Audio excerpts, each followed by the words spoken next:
Thank you for staying with us. The civil service is an executive arm of government that implements the programs and policies of government efficiently and effectively to enhance national development.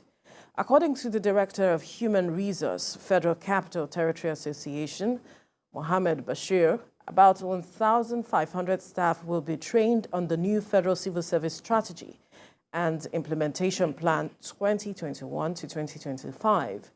He said the reform would enable every staff within the system to have a schedule and be assessed based on the new form of performance management system, which was drawn from standard operation procedure.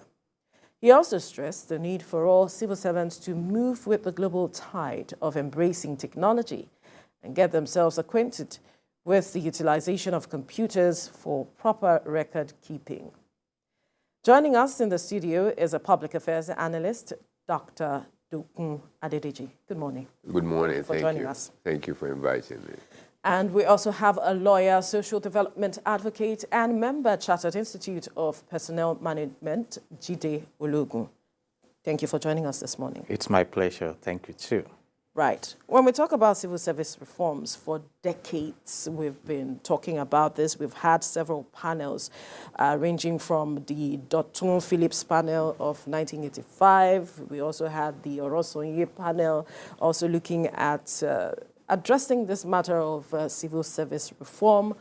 But not much has been seen with regards to the reforms we actually want for efficiency and efficacy, so to speak. But from your perspective, what really is the challenge?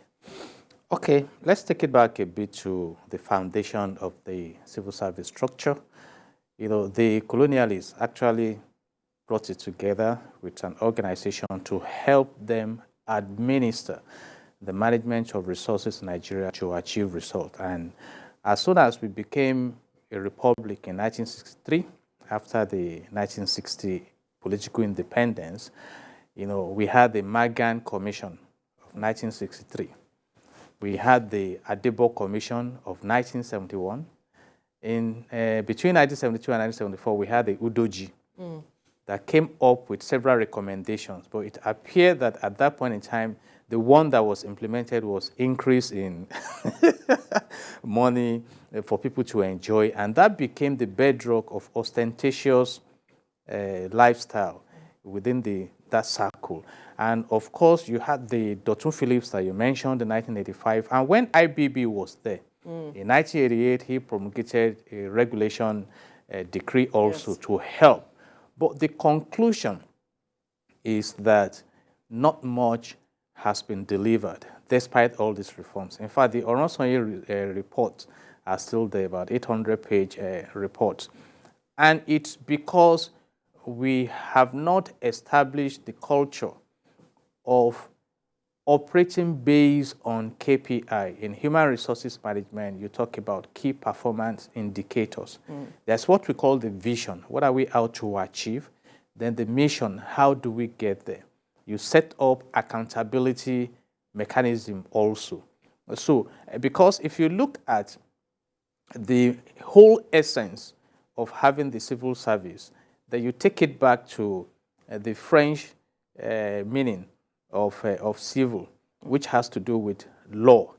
Then the Latin one with the people, the citizens, civilians. And service is about aid to help the society improve, and of course, upscale the profile of the nation. But by and large, we have not been able to deliver those services that will enhance the fortunes of the people, key us into development, and ensure that as we speak now, we are not poor in the midst of various resources. So I think it has to do more with follow-up, with implementation, with proper monitoring, like in project management. Because you talk about the MDAs, ministry, departments, and agencies, and you have ministers that supervise them. So it's not as if we don't have the resources, but are the services delivered? So that's what we call returns on investment. Who is monitoring the returns on investment? And I think that is a matter that should be of paramount concern for leadership right now. But like I mentioned earlier, the KPI should be the guide. What is this president out to achieve? It's important. We have heard about renewed hope. That is global. In specific terms, in what area?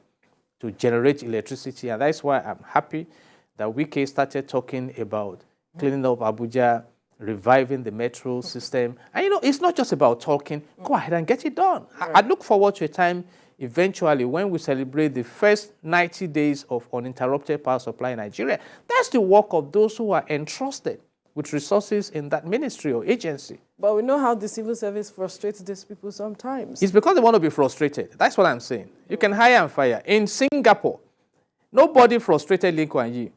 He had a cabinet. In fact, the civil service system in Singapore is a strong one for study. It's about efficiency, you know. And if you look at the UK, for instance, the UK has a very vibrant and effective and efficient civil service system. It's about getting things done. It's not just about setting the template. Get things done. Let's see the results. Now, let me come to you, Dr. Dokun. When we talk about civil service reforms, let's even break it down for people to understand and what the ideal picture should be. You know, if we look back in time in Nigeria, we've had very good civil service before. Simeon Adebo was. We had people who had maintained, and we had a very robust civil service system. But over the years, too many things began to interrupt it. The military, also all this, how do I say, the Doji Commission. Yeah. And then, you know, the important thing we need to know about the reform is not just to have reform. What is the basis of the reform? You set up commissions, they present report. Nobody reads them, nobody actualizes them. Somebody picks one that looks, good to the people to see, and there's no expectation from it. As Mr. Logun said, if the president comes, and you know what also happens, each government comes with its own change. There's no continuity. And so if we want to have a civil service, and I want us to understand this, it must be in the chain of process. It cannot be, civil service reform, what are the associated things that needs to be with this for it to work? What the caliber of people who work in the civil service? Why do we have so many MDAs? And how can the minister supervise them? What is the expectation of the government from the ministers? What is even the expectation of people from the government? I don't think Nigerians really have expectations from government except, let's just go and let's see what they do. And that's why, you know, campaign process must stimulate this. This is what the government wants to do. These are it. And then how do you set it in motion? You know, we work in silos in this country. Civil service reform, we follow it, and then we don't look at the other things associated with it. And even as my colleague said, Wike comes, so I want to do this, I want to. He alone cannot. What is where's the synergy between what he wants to do and what the government wants to do, and what other agencies, what other ministries will be involved in it? So if you don't look at all those things in totality, each person will be running, and then you can, let's say, for instance, you want to construct a road. What are the things involved in constructing a road? Telecommunications, water, electricity. Do they speak together to say, when you do this, so we create points so that people don't break the road every time they want to have water, they want to have telecom, or gas, or when fire brigade wants to come. You see, this is a collective thing. And unless there's an umbrella which comes from the president to say, this is my expectation, and also, as we said, each minister must have milestones. First year, what do you want in conjunction with They've been speaking. They speak tangentially. If you look at it, everybody speaks, get there. Nobody have they really sat down to look at their ministry, to look at the thing, and then expectation of the president from them concerning the things they're speaking about. If you don't look at that, they will speak. 4 years time, we'll be speaking the same thing. Have we not been speaking the same thing over the years? I mean, so the things, there's no continuity, there's no working together. We work in silos. The reforms that we've been talking about, what is difficult about doing the reform? Why don't you look at the Dr. Phillips and even the Jerome, whatever, put all of them, let a committee look at them. Which ones do we need? You said technology. Yeah. The gentleman, the HR president. Yes. How is that in consonance with the people already in the system? How do they want to do that? Is it just to train them? How many of them can use it? Is it just the training? You know, also the caliber of people in the civil service. And I want to say this. The civil service is a reflection of the society. The people who work in civil service are part of us. Absolutely. So if you then say, oh, you do reform and then there is no...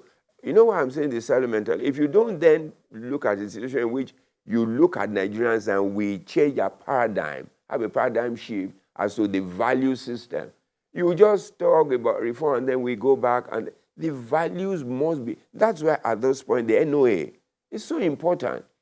And then so when you talk about reforms and then you change people, you change them physically, but you don't change them in the context of the things they do, the value system they propagate. So it's a lot of challenge, but I don't want us to look at the civil service, oh, let's do civil, and then we'll just do people. And then what are the expectations from those things we're doing? What is the synergy with what the president wants?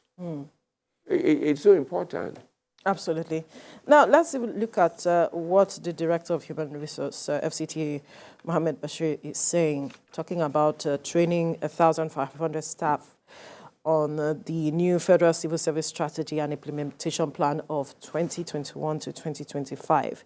And he has said that the reform will enable every staff within the system have a schedule and be assessed based on the new reforms of performance management system, which is drawn from a standard operation procedure. I'm looking at the timing. You're smiling. I'm wondering why. I'm looking at when you put this side-by-side developments, are we working timely? Are we catching up with what has gone on? Or is this a catch-up with what is supposed to be the idea?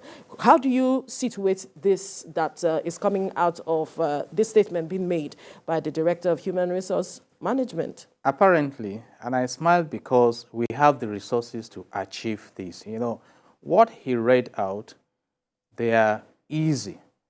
If, for instance, you consult the Chartered Institute of Personnel Management of Nigeria, the only chartered institute to manage human resources in Nigeria. So let that collaboration be there so that they can get proper training, because that is one issue also that we need to bring on board in Nigeria.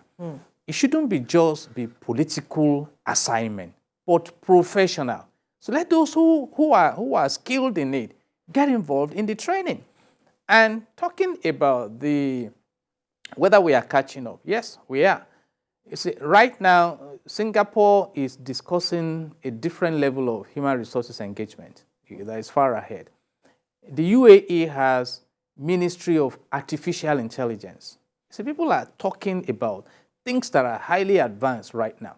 Again, like Dr. Dokun said, even after all this training, do we not have some micro cabals that will not allow the equipment to function? You see, we learned at a time that IT equipment were brought to the ports to help the customs clear vehicles timeously. Did they ever work? Sometimes at the airport, the scanning machines do not work because there's no electricity. And some insinuated that it may even be on purpose. If they want to clear some goods, the electricity must disappear. So we first need to deal with accountability. You see, I was in the US and, you know, in all my visits, I've not been able to see one of my cousins, a medical doctor who was working in New York City. I've not seen him in America face to face because they cannot even pick your phone calls while at work, because you must account to someone about the services you are expected to render. So it's when he comes to Nigeria that we see each other. And these are issues. In the UK, the train must arrive at 8:15 a.m. You cannot say that you must have your breakfast, so it's when you finish your breakfast that you go. So we need to, there is a difference between efficiency and effectiveness. Efficiency, for instance, is you have an Uber guy that drives the car around Lagos efficiently. But he doesn't come to you with profit. The effectiveness is the profit. So you now have ministers, and permit me to use the case study of Babatunde Raji Fashola, the Lagos Golden Boy, in the Ministry of Works, Housing and Power. Was he able to provide electricity? Because within the civil service system, there are some who are more interested in recurrent contracts than effectiveness. For example, how much did we spend in turning around the moribund refineries? Billions of naira. And at the end of the day, where was the effectiveness when the remittance to the Federation account was zero? So these are issues the president must sit up to look at. At the time, the former Minister of Transportation was accusing the government of bureaucracy, and that is why they could not install surveillance equipment on the Abuja-Kaduna rail lines, and the bandits came to attack. So there must be synergy. You should know that where your service stops is where mine starts, and it's an ecosystem. So your effectiveness helps my effectiveness. I was reading yesterday the Minister of Interior saying he will no longer tolerate absence of booklets for renewal of passport. Imagine, renewal of passport. That should just be a matter of 3 days. So who is responsible for our not having the booklets? In fact, at a time, the immigration controller of immigration said, admitted to the corruption in that environment. So we have a lot to do. And let me say this, it's on the table of the President and Commander-in-Chief of the Armed Forces. Because if you look at Section 5 of the Nigerian Constitution 1999 as amended, it vests the executive powers of the Federation in the President, who can exercise it directly through the Vice President, through the ministers, or through the civil service system. All right? And what are they expected to do to make life meaningful for the citizens? And what is the primary purpose of government? It's in Section 14, subsection 2 of the same Constitution that says the security and the welfare of the citizens shall be the primary purpose of government. So when you put all this, and from the way the President and the Commander-in-Chief of the Armed Forces is addressing the ministers, we hope that, like it was said about him, that he performed in Lagos, that the federal environment won't be an environment where you give instructions and you just leave them. Right. Because constitutionally, he has the power to hire and fire ministers. And the ministers are just supervised the civil service structures, those who are in the ministries, agencies, and departments. So we look forward to, a vibrant and effective engagement of the workforce.